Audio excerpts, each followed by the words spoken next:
I'm Jen Taylor Skinner, and this is The Electorate.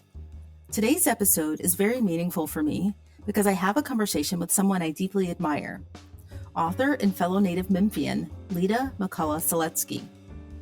Leta joins me to discuss her recently published book titled The Kneeling Man, My Father's Life as a Black Spy Who Witnessed the Assassination of Martin Luther King Jr. The book centers around a famous photograph taken of Martin Luther King Jr.'s assassination at the Lorraine Motel in 1968. In the photo, there's a man kneeling next to King holding a towel to his gunshot wound. The man kneeling in that photo is undercover police officer Marrell McCollough, one of only a handful of Black officers working for the Memphis Police in 1968, and he's also Leta's father. Marrell McCollough, or Mac as he was also known, while undercover for the Memphis Police, became a member of a Black activist group called the Invaders, a group that happened to be in talks with Dr. King in the days leading up to the murder. Leta's beautifully written memoir tells the harrowing story of what happened on the balcony that night. It's the story of Mac's life, of her father's life, and of course, of her own life, and what it was like growing up as the daughter of a man who was present for one of the most pivotal moments in American history. So, without further ado, please enjoy my conversation with Leta McCollough Seletzky. Leta, welcome. Thank you for joining me. Thank you so much for having me. It's an honor. Well, I am so incredibly excited to talk about your book, The Kneeling Man, My Father's Life as a Black Spy Who Witnessed the Assassination of Martin Luther King Jr. I have to tell you, I was riveted from cover to cover. Now, the genesis of the book is this iconic photo that was taken on the evening of April 4th, 1968. Everybody's seen this photo. It's the photo of the moment that Dr. Martin Luther King Jr. was shot and killed on the balcony of the Lorraine Motel in Memphis. And in the photo, you can see several people on the balcony. They're pointing in the direction of where they thought the shot came from. Now, there's a man who's kneeling over Dr. King, and he's holding a towel. He's holding a towel to his head. He's trying to essentially save his life. And that man was Marrell McCollough, your father, also known as Mac in the book, right? That's incredible. That's right. So I have seen this photo 1,000 times, but when was the first time you saw the photo? I first saw the photo as a small child. I'm talking maybe 4 or 5 years old. And so my mom, who at the time she showed me this photo was a reporter at the Memphis Commercial Appeal, showed the picture to me and also my little brother. And I think maybe it was in the paper or something like that. But I just remember that she showed us this photo and simply said, "This is your father." And he was a Memphis police officer. And so we were made to understand that this was a very significant photo. And of course, just seeing the content of it, knowing that it was a tragic event. She also was telegraphing to us that this was not something that we were to discuss. This was really, all that was going to be said about this photo and my father's presence in it. When did you actually delve into the photo? Because I know in some of your interviews and in the book, you actually went back to the photo later in life where you started to ask questions. What was that like? Well, it was really scary, to delve back into that photo, having lived for so many years with the silence around it, and then kind of gradually learning bits of information, about my father and about his work that made that silence feel even more sinister, than it did at the very beginning. I learned at around the age of 11 or so that he was a CIA officer. And again, this was something else that wasn't discussed. And then I learned from the newspaper as a teenager that my father wasn't just any Memphis police officer on the scene. He was an undercover police officer. He was a mole infiltrating a Black militant group. So I had these bits of information. And so it just raised so many more questions for me about my father's presence in the photo, but also kind of raised the stakes of what the truth might be. And so to finally break that silence and delve into the photo, it really felt like plunging into the unknown and doing so with the faith that, the pursuit of the truth was worth the risk that I might uncover something that, I didn't want to hear, something that perhaps I would have a hard time living with. Yeah, yeah. I want to get into your father's story and go a bit deeper into the book. But before we do that, I want to talk about you and your relationship to Memphis. So I've always had this affinity for you because I also grew up in Memphis, but also because you're just a really nice person. I mean, you're actually one of my favorite people, if not my favorite persons online. That's part of it. But also because we both grew up in Memphis, and I think we're probably close to the same age. So we had some of the same experiences. Memphis is a really special town. It's a really special city, right? And I feel very, lucky to have grown up there, right? It's been central to the civil rights struggle. But growing up there and living there as a Black person, there's also a lot of pain that comes from that. And I just want to talk to you about that for a bit because there's this pervasive sense of oppression, I think, that kind of follows you if you live in Memphis and you're Black. And I sensed some of that tension in your stories, particularly in the parts of your book where you had to go back and do research. Am I right about that? Like, just tell me about that and how you felt. Absolutely. And first of all, I want to say the feeling is mutual. You are absolutely one of my favorites. And I do feel like, we have this affinity just because, I mean, we like each other, but also we have this common upbringing in Memphis and, growing up there, during the same era. And so absolutely, I feel very lucky to have grown up there. I feel that it gave me it's a rich soil, I think, for the arts in particular, for creative endeavors. And then also growing up there as a Black person, it gives you this sense of history. The civil rights movement just feels very much present and current, and the history there, the legacies of the people who fought for equity and dignity and fought racism. It's all there. It's all a living history. It's a very soulful place with character. However, as you mentioned, it's complicated because there is a lot of pain there, because just as that sense of history is ever present, well, a part of that history is the oppression. That also feels very present.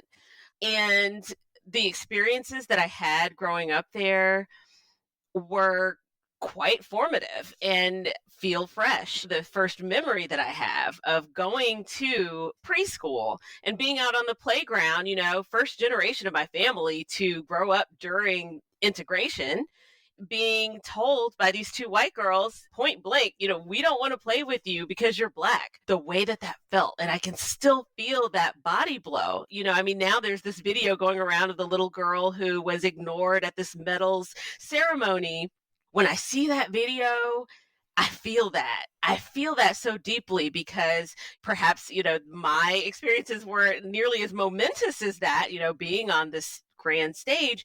But I think many of us, as Black women and, having grown up as Black girls, we felt that, we experienced that. And I feel like, that feeling accompanied me throughout my time there. Right. When you grow up in Memphis and you move away, you take Memphis with you, I think. You take something with you. And I can't really articulate it, but you do.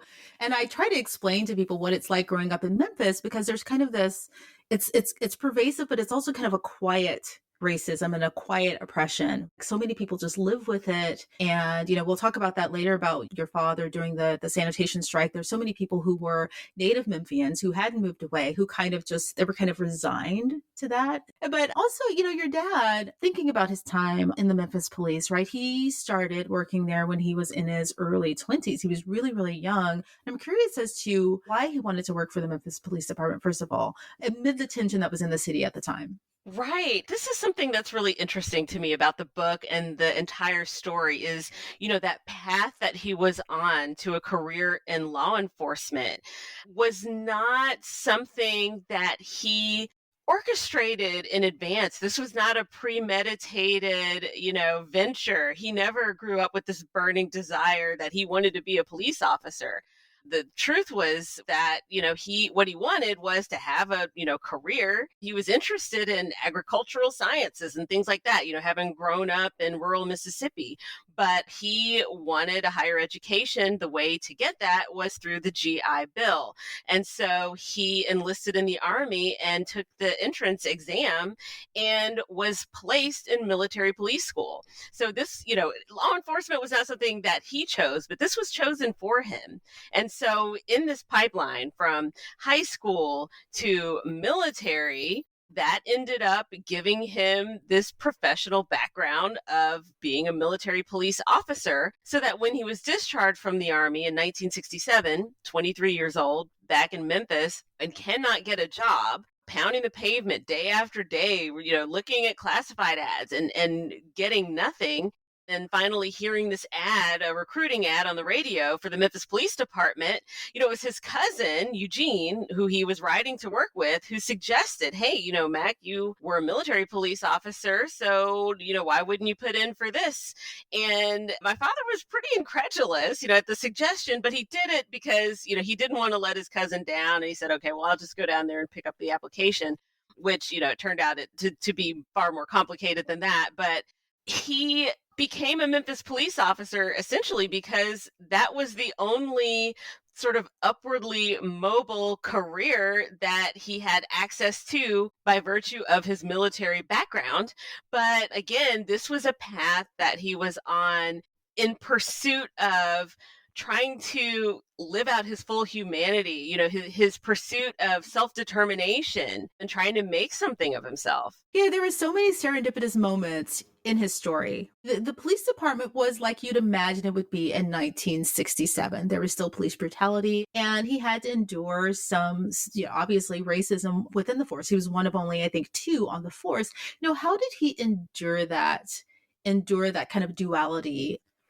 Yeah, and I think it was, from his perspective, coming from the Mississippi Delta and having grown up in Jim Crow, where Black people were not allowed to enforce the law, period, and, his first awareness of law enforcement was learning about this sheriff in his county who was known for torturing and murdering Black people.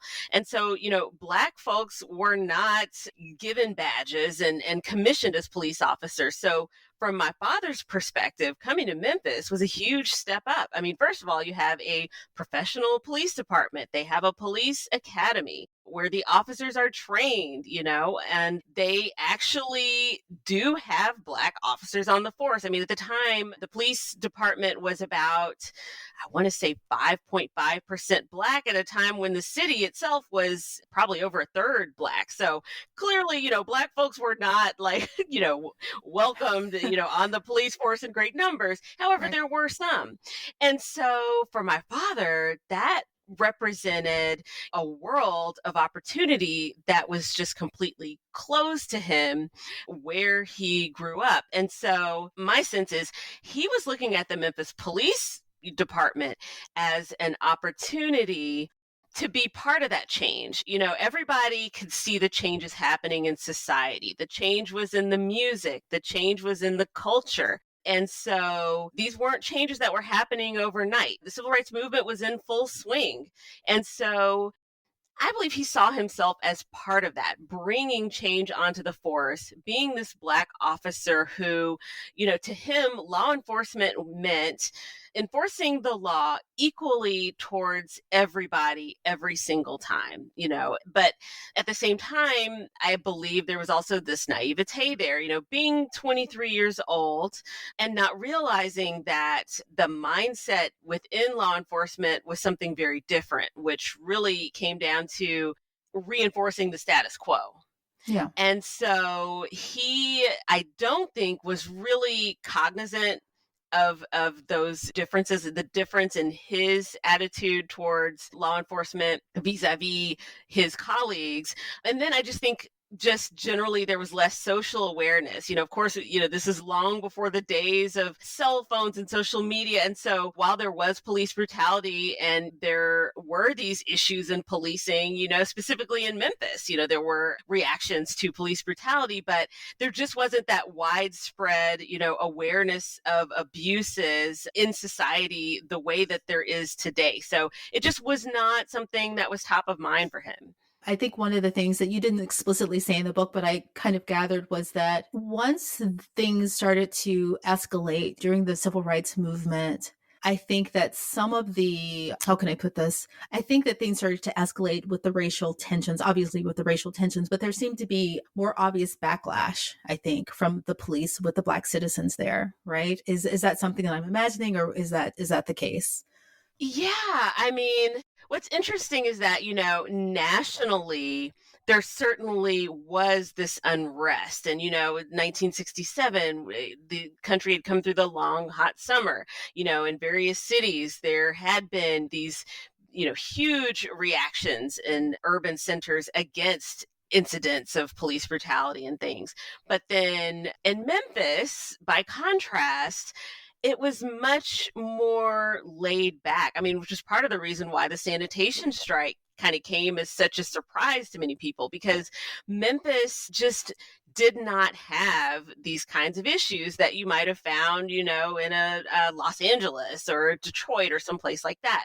It was this kind of situation where the powers that be, these were white people who controlled the city, who were the power brokers. And there was a sense, that, oh, our people are fine, we get along. But clearly there were, issues brewing under the surface that soon boiled over in 1968 with the sanitation strike. But I think that there just hadn't really been occasion until the sanitation strike came along for law enforcement to have this reaction to some of the changes. Now, of course, once the sanitation strike starts up, then you start to see the reaction with, having demonstrations where police are spraying, entire crowds with mace and beating people and things like that. One of the things, speaking of the mace, there's a really funny story. I don't know if it's funny, it's actually kind of cruel, but a funny story where mace had just been introduced to the force, and there's a photo of your father. They were testing the mace on some of the newer police officers, and they tested it with a surprise attack on your father.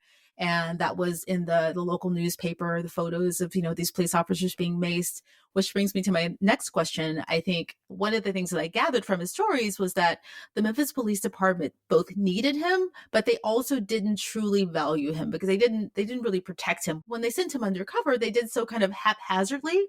It was kind of risky. He didn't have a really strong backstory. Is that the sense that you got too, that they both needed him but didn't fully value him?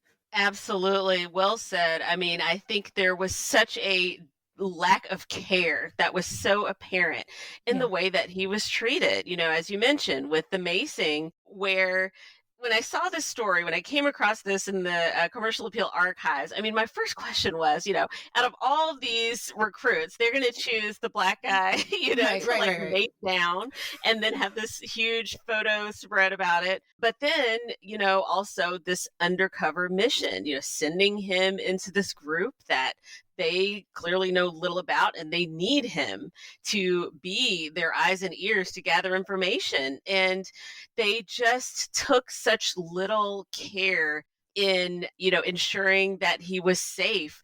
And, the fact that, he's going to go undercover now in this black group when he has been seen in uniform by probably, a good chunk of black Memphis Right, and right. has been in the newspaper a couple of times. It just does speak to this issue of how oftentimes, we as Black people, marginalized people, how often we are needed, we are essential, and yet we are not valued. Yeah. So the sanitation strike and him going undercover. So the sanitation strike happens, and it started when two men were killed on the job during sanitation work. They were crushed in the bed of the sanitation truck. They were striking because of working conditions for the sanitation workers in Memphis. So that's the backstory for that. And so your father was sent undercover to a Black militant group called the Invaders, right? Now, tell me who the Invaders were. How did they compare to the Black Panthers and to SNCC at the time? Just what was their place in this moment in history of activism? Yes, so the Invaders were a very loosely knit group of young Black people, men and women, who were, Black militants. I think they, took inspiration from the Black Panthers, and they took inspiration from SNCC and similar groups. And so their focus was on Black self-determination in our communities. And, coming from this perspective of young folks who they felt like, nobody listened to because they didn't have any money, they were young, and they were Black. So, they were, among the most marginalized people in Memphis. And they thought, we understand the struggles better than anybody, probably, because we live it, we experience it. And so why not put our heads together and put our resources together and find some solutions where we're not coming out with our hats in our hands asking for equality, but we're taking what's ours, we're taking control. And by the way, we're also instilling pride in ourselves and young people through cultural education, through putting together programs for youth so we can learn about our history, take pride in who we are, and then, hopefully strengthen our own communities and our own institutions. And so that was really the focus. And philosophically, they were into Frantz Fanon, reading Mao and things like that, far left wing, politics and all of these kind of socialist and perhaps communist sorts of ideas, but all with a view towards Black folks' liberation. And they were really one of many groups under the umbrella of a group called the Black Organizing Project. But because of, I think the name, the Invaders, which sort of brings to mind, this group that's coming in and taking over, and also just kind of the swagger that they had, that militant look with the afros and the denim jackets and the leather jackets, and some of them had, Invaders lettered across the back. They quickly garnered a lot of attention. They got sensationalistic coverage in the local media, at one of the two Memphis newspapers at the time, the Memphis Press Scimitar. And so they were painted in the media, as a potentially dangerous group. And likewise, law enforcement, hearing that rhetoric that they were talking and, seeing sort of their swagger and, just seeing kind of the stances, that they took, was concerned, about, what is this group going to do? Are they going to try to radicalize folks in town, particularly now that we have a strike? And likewise, my sense is they wanted to be seen as dangerous because that's the only way they felt like they could be taken seriously. That was the leverage that they had, was to present this image of a group that folks needed to deal with seriously. And so my dad was in an interesting position, kind of as a fact finder to find out, are they really dangerous? Like the paper is saying, and the police department seems to be worried about, and that they want to present. And so he was able to go in there and really kind of look around, talk to folks, observe, and report back on what the actual facts were. But for the most part, from the stories, in the book, they seemed harmless. Typically, like most of the time they were pretty harmless. Like I remember, reading the stories about them drinking Robitussin and like mixing it with juice. They just seemed like kids, right? Exactly. I personally, I was charmed by them in a way because they were kids and they really had these lofty goals. My sense is that they really needed some guidance, that they were missing, although, efforts were made, like James Lawson, the head of the Community on the Move for Equality that was leading kind of the sanitation strike support efforts. He had attempted to take a couple of the leaders under his wing, but that didn't really work out. However, they were harmless. I don't think that they would have liked to have been described as harmless. And I don't think that, law enforcement was ready to accept that view. And that's not a view that would have sold many newspapers, but that was exactly the conclusion that my father came to. Yeah. And so they kind of forked, I think, from, I guess, the perceived philosophy that Dr. King had. And that I know there was a statement that's in the book, a statement that they wrote about, not wanting to sit beside the white man, right? They wanted, like you said, liberation. And they thought that was a more militant stance. And I guess that was seen as more of a threat by, the powers that be, the police department. But I'm curious as to, so your father was undercover in the Invaders. How did he find himself at the Lorraine Motel on April 4th? Right. And this is another one of those instances of a path leading places that you would never imagine. And so my father, at this time, April 4th, 1968, has embedded himself within the Invaders, which wasn't that difficult to do. which speaks to the fact that they weren't dangerous. They were not vetting people. There was no real application process to become an invader. I mean, this is not like a dangerous terrorist group by any stretch. But anyway, he in fact had embedded himself so deeply in the group that he was named their Minister of Transportation, which was because he was one of the few members who had a car. And so that's what he did. He drove people around, which gave him a perfect vantage point from which to listen to what they were doing and see what they were doing. And so it was on this day, April 4th, that he was acting in this role, providing transportation. And so he had taken the Reverend James Orange, who was at the time one of Dr. King's cohorts in the Southern Christian Leadership Conference, had taken him shopping to find a pair of 4-button overalls to wear to a demonstration that Dr. King was to lead in Memphis. And there were a couple of female college students, a couple of women, young Black women, who accompanied them. And they drove all over town trying to find these 4-button overalls, and weren't able to do that. And so then they reconvene at a church called Claiborne Temple, which was one of the nerve centers of the strike supporters. They pick up James Bevel, another one of Dr. King's aides. And from there, they decide, because it's getting close to dinner time, to go over to the Lorraine Motel, which was the SCLC's locus of operations in Memphis. Dr. King was staying there and had a room.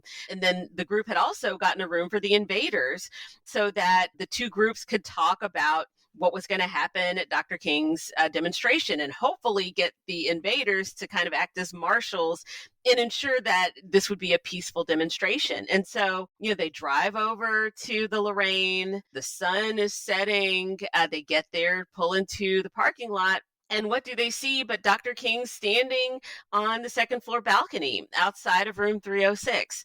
And he's leaning on the railing. He's talking to the people in the parking lot below.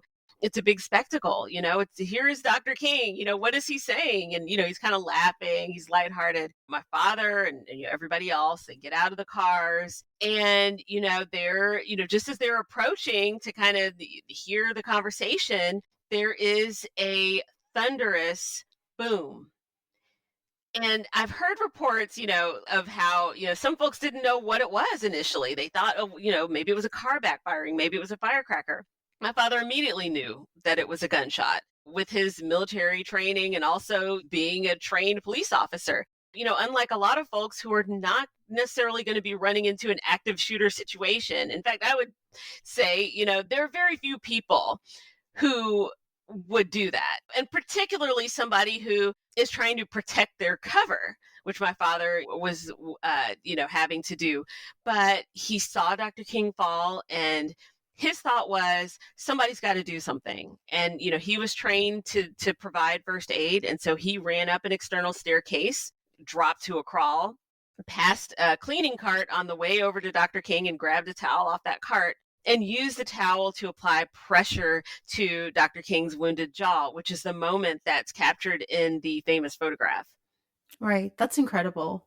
First of all, he stayed undercover even after that, for a long time after this happened, right? Which was incredible, because there's a part where he's at the scene and he sees a police officer, and he goes, a white police officer, and he goes and he tells them, I'm a police officer too, but I'm undercover. And he tells them where the shooter was, where he thinks the shooter was. But it's incredible that his cover wasn't blown. Yeah, no, it is. It's incredible. And yeah, that is a moment where he was putting his cover at risk.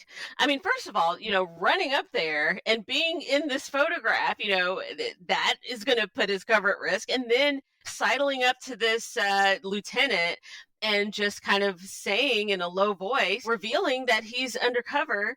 Yeah, it is just amazing that he was still, despite these things and other things that happened, that he was able to maintain his cover for almost another year. He said there was something about either the sound, the volume, or the smell that stood out to him, and it didn't strike him as a civilian gun. Is that right? Am I getting that part right? What was the conclusion to that? There were some anomalies to his mind that just didn't quite add up. And the main one was a strong odor of gunpowder, which is not something you're typically going to smell a great distance from where the firearm is fired. But he smelled this strong odor on the balcony where the bullet lodged into, or, hit Dr. King. And so he thought that was very unusual. Also, just the nature of the wound itself, the way that it appeared, the way that, just the damage that he saw and the blood spatter on Dr. King's shirt. He put those details together and concluded that the bullet exploded. That was his impression. That was something that he raised with these two FBI agents that he spoke with, who interviewed him shortly after the assassination. My father's conclusion was that, this was a different kind of bullet than you're going to find, off the shelf. And what these agents told him was that's just not possible. No such bullet, exists. We don't even have that kind of bullet, in the FBI. So, you're just mistaken. And so that was the end of that. And there's really no further, I guess, exploration of that. I have tried to kind of track down some answers, which, I am far from a firearms expert. I had to study, just to figure out just the very basic information about these firearms and bullets. But it'd be great if somebody did pick up that thread to look into what they make of my father's assessment, because to this day, he is adamant that there was something strange about that bullet. Yeah. Does he have a theory? He will not theorize. This is my dad. It's funny because, I worked for so many years, interviewing him, trying to get his feelings, his impressions, subjective information from him. He's not that willing to just give subjective information. And there's certain things where he tends to talk a little bit like a police report and kind of just the facts, ma'am. He will not sort of give into this, conjecture about, it could be this, it might be that. He's just saying, this is what I observed and this is what I concluded. The end. He has no theories about it. And yeah, that's kind of the way his mind works. It's interesting following this. Like you said, he was undercover for a year after this, which again is incredible. But years after this, decades even, there was some suspicion around him and or the invaders that they were somehow involved in the assassination, right? And that was pretty tough for him to live through. How did that conclude? And, how did he feel about that, just generally? Yeah, I think that was really tough for him in ways that he hadn't really had an opportunity to unpack until we started talking through it.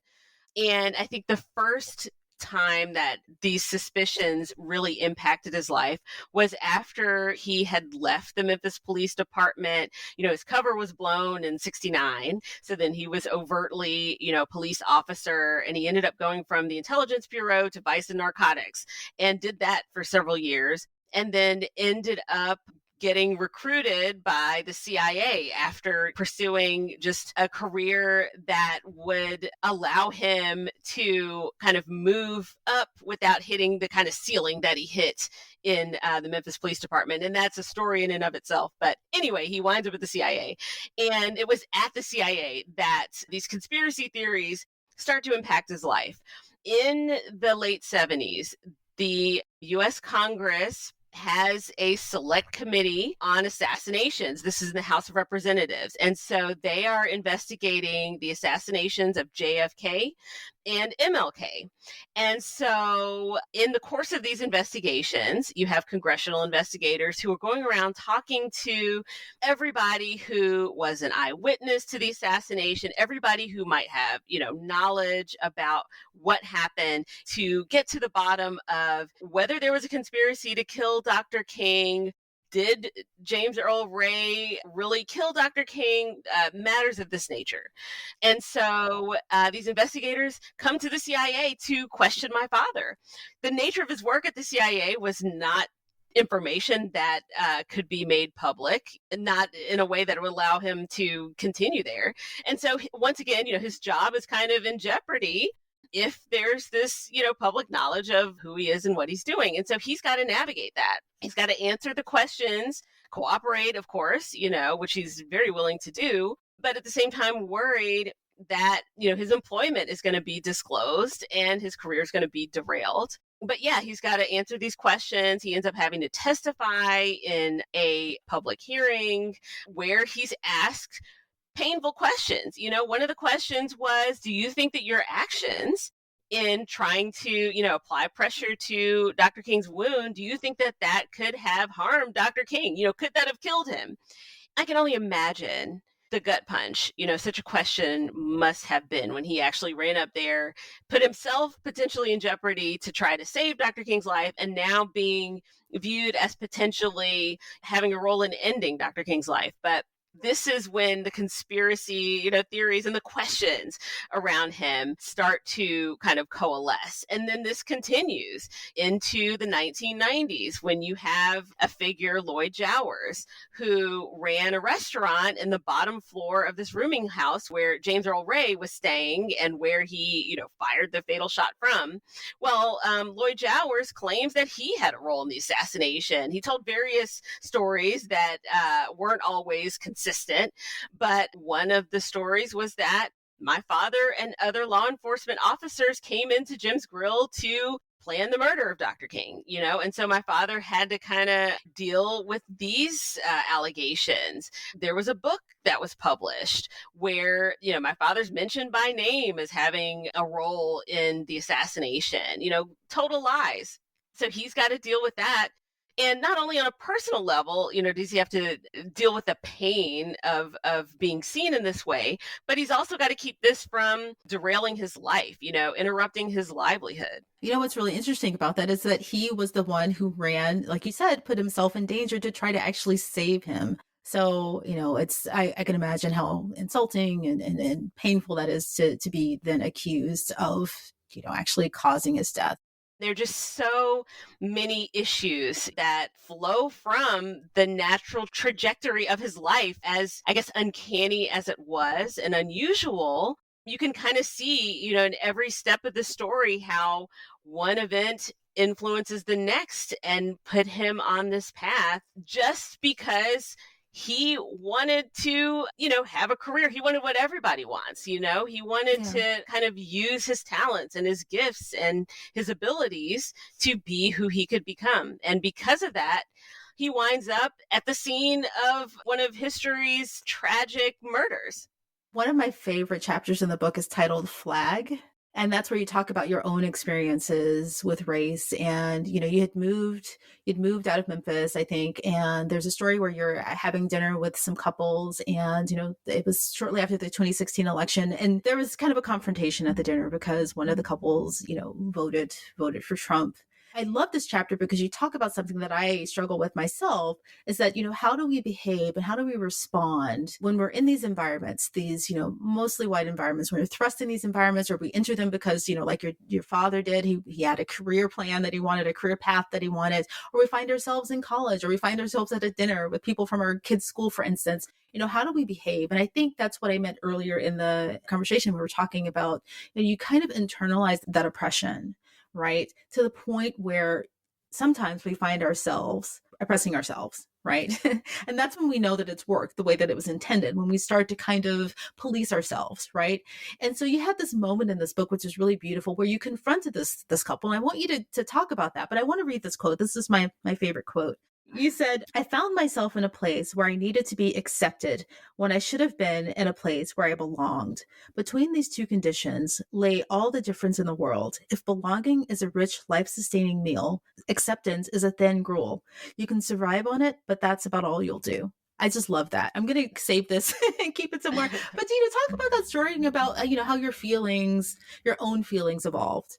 Yes. And that chapter was a really tough one to write because, it really kind of cut to the heart of what I feel is, I guess, one of the big challenges of being, a Black American, a Black woman today, where, now we're past at least de jure segregation, even if there is certain, de facto segregation that still exists. And so now we're in these environments. However, what has happened is that it's not so much that society has desegregated, but we've been integrated into predominantly white institutions. And there's a difference there. I've been talking to people about this. I had a great conversation with a man who was one of the first people in Memphis to integrate one of the big high schools there. And he talked about the difference. It wasn't like white students were being bused to like Hamilton High School, No, we it's not so much that we desegregated, we were integrated into. And so I feel like that was the position that I was in, and a lot of folks, in our generation. So we're placed in these situations where we are integrated into predominantly white institutions and social settings, and perhaps with the expectation that, yes, we're going to be treated fairly. We belong here just like everybody else does, but not necessarily prepared for the lack of real, I guess, you could even say a backlash against that. The ways in which folks communicate to you, whether explicitly or implicitly, that you actually don't belong here and you are not one of us. And being made to feel less than, whether it's through like, microaggressions or like macroaggressions, like aggression. And so the scene that you described, I feel kind of encapsulates that predicament. At this point, I'm, grown woman. I've got 2 kids. I have had a professional career, and now, I'm kind of living out, that path that, from the outside probably looks pretty successful. But how have I somehow, how has success for me meant living in this environment where I'm sitting at a dinner table breaking bread with people who voted for somebody that stands for oppression of people like me? And they're announcing this proudly. What does it mean? And all the times that I wore the mask and I played nice and really was playing into this idea of respectability politics, was I not? That, well, if I conducted myself in a certain way, if I expressed myself in a certain way, then people would treat me better because I was more respectable. Well, that hadn't worked out very well at all, had it? Yeah. And so it was in that scene that I decided I'm just going to say what I feel, which was, how could you do that? How could you vote for this man? And so, it was painful because, the folks who were in that scene, I know those people, and I know people who know those people, but it's the truth. It's just the truth. And I'm not going to play nice anymore because playing nice gets you nowhere. It gets you less than nowhere. Yeah. That's another one of the parallels I think that we have. The reason why I connect with you and the reason why I connected with the book is because there's a part of the book where you describe like you had this like fantasy life, your future adult life where you're living in the big city, like the Jeffersons. And I had that same fantasy, right? Like living in a loft in New York City or somewhere, right? And we both have left Memphis, right? And perhaps we were trying to escape some of the same things, right? But as you've just pointed out in the story, we can't really escape. And I wonder if it's different as Memphians in that kind of internalized oppression. Is it deeper in us? I don't know. And when we break free, or do we feel freer? I don't know. I agree with you. I just feel like, I had the sense from an early age that if I got out, like if I physically got out, yeah, then I would somehow be free. But as you say, no, because, well, first of all, this is America. Like, we have the same issues from coast to coast, and you're always going to find them, perhaps manifest in different ways, but they're always going to be there. And not only that, but wherever you go, there you are. So these issues that I had internalized were there all the time with me. So, it wasn't something that I could run from. I had to face it. Yeah, yeah. One of the things that I remember the most when I think about, my time growing up in Memphis, and I don't know why this sticks out to me, but you talk about being an avid reader when you were younger, and I love to read too. One thing that I remember when I think about why I wanted to escape or why I needed to get away was that for me, there's so much segregation in Memphis, right? We didn't grow up in 1968. It was, 80s, 90s, aughts, right? I grew up in South Memphis and there wasn't a bookstore anywhere near my neighborhood. So it was always a huge deal, to just go get a book. Because I had to go to the white side of town, and my mom would make a big like, "Oh, you got to go to, got to drive you way out to like East Memphis to get a book," and it was just such a big deal. And I thought, I want to live in a place where I'm valued enough to have books near me, right? And I guess I have that in a sense, but then again, like we've talked about, you can't escape it truly. The best thing we can do is like try not to internalize it and bring it along with us. But I just thought that story was really funny. But that's the thing that I remember is like, trying to just find a bookstore in South Memphis, and there weren't any. Yes. It's something that was always so frustrating to me. And, I touch on it in the book was that there was just such a divestment from the Black parts of Memphis. And, it was a segregated place. I mean, I even, at this point, I'm telling people I did grow up during segregation because even though it might not have been on the books, as a practical matter, it was segregated. And so, success for a lot of folks meant leaving North Memphis, leaving South Memphis, moving to East Memphis, or moving to these farther and farther flung suburbs and exurbs. And, I just found that so frustrating that and I know that a lot has changed and is changing, and there's certainly folks who are pushing to invest, in our neighborhoods. But yeah, I know exactly what you mean and can relate to that, having to go out east. And again, I mean, I think this speaks to this process, not so much of desegregation, but of, being integrated into white spaces, having to go to these places to obtain resources rather than having resources flow to our communities. To that point, you mentioned later in the book about your noticing the growth of Memphis and how it was kind of arrested following King's assassination. And I just wanted to know what your conclusions were following that, because you're right. It does seem like there's been kind of a suspension of Memphis's growth as a city. And you compare it to New York City during the time and Atlanta. What do you think happened there? And how do you think King's assassination affected the city's growth? I think there's some truth to the idea that when Dr. King was murdered in Memphis, it was just such a tragic and hinging moment in American history that the city itself was scarred. The psyche of the place was scarred. And I think that, certainly our reputation as a city took a huge hit. And I mean, there were articles published, about Memphis and, this was the place where this happened. And I feel that it did affect our self-esteem collectively, if you could speak in such terms. I feel that our self-esteem was hurt. I also think that because of the way, I mean, this gets into, I guess, social dynamics and political dynamics, and then, the city of Memphis vis-a-vis the state of Tennessee and the way, legislative power flows and the way that, money flows. But Memphis, it did kind of really face some strong headwinds in terms of growth, in terms of development. And then you just have folks who are so, power brokers, who are so entrenched, who are so dug in on having things a certain way that even if there's certain progress that would inure to the benefit of Memphis, financially, there are folks who would rather have perhaps